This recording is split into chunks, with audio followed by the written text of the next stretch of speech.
Koper, ki je v prejšnjem krogu visoko s kar 6-1 izgubil v Ljudskem vrtu, je tokrat doma pričakal ekipo Celja, ki je v tem prvenstvu še vedno brez zmage, z eno samo točko na repu lestvice prve lige. Prva priložnost za nogometaše Celja, ki so tekmo bolje odprli. Takole je prva akcija, ampak prva priložnost je prišla šele v 13. minuti.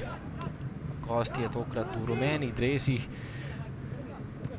To je bila kombinacija gostujočega napada, na pravem mestu pa je bil na koncu Jovanovič, ki je lepo prišel do prostora, se utresel svojega čuvaja, na koncu meril nekoliko mimo gola in zapravil prvo pravo priložnost tekme.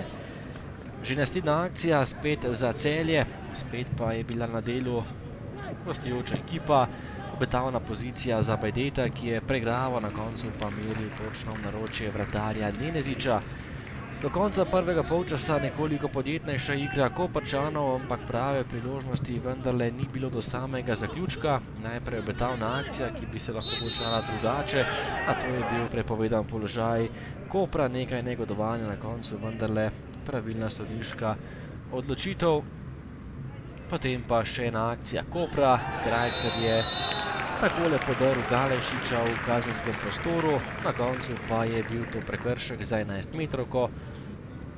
Galešič je padel v kazenskem prostoru, žogi pa je stopil Matej Mavrič-Rožič in takole zabil za 1 proti korist Koprčanov. Izjemno učinkovito z 11 metrov Mavrič-Rožič, neobranljivo in njegov prvi gol v letošnjem prvenstvu pod prečko za 1 proti 0.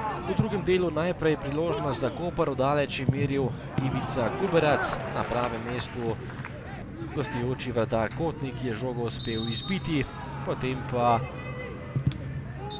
rumeni karton za Štulca, ki je preprečil hitro izvajanje tegale prostega strela in bil kaznovan z drugim rumenim kartonom. Štulac je moral predčasno z igrišča in Koprčani so tekmo končali z igralcem manj. Že v naslednji akciji pa nova priložnost za Celjane. Zajc je odlično prodrl, podal pred vrata, kjer je bil sam Bajde in žogo pospravil pod prečko. Tekla je 52. minuta in le 3 minute je trajalo, da je z igralcem več ekipa Celja prišla do izenačenja. Po dobri uri igre so imeli priložnost tudi Koprčani, do konca tekme se je nekoliko se skupaj umirilo, to je bila najlepša priložnost za Koper, do konca srečanja prečka rešila vratarja Kotnika, potem pa še enkrat podaje z kota in mimo gola je meril Blažič. To je bil tudi končni izid tekme na bonifiki Koper Celje 1 proti 1.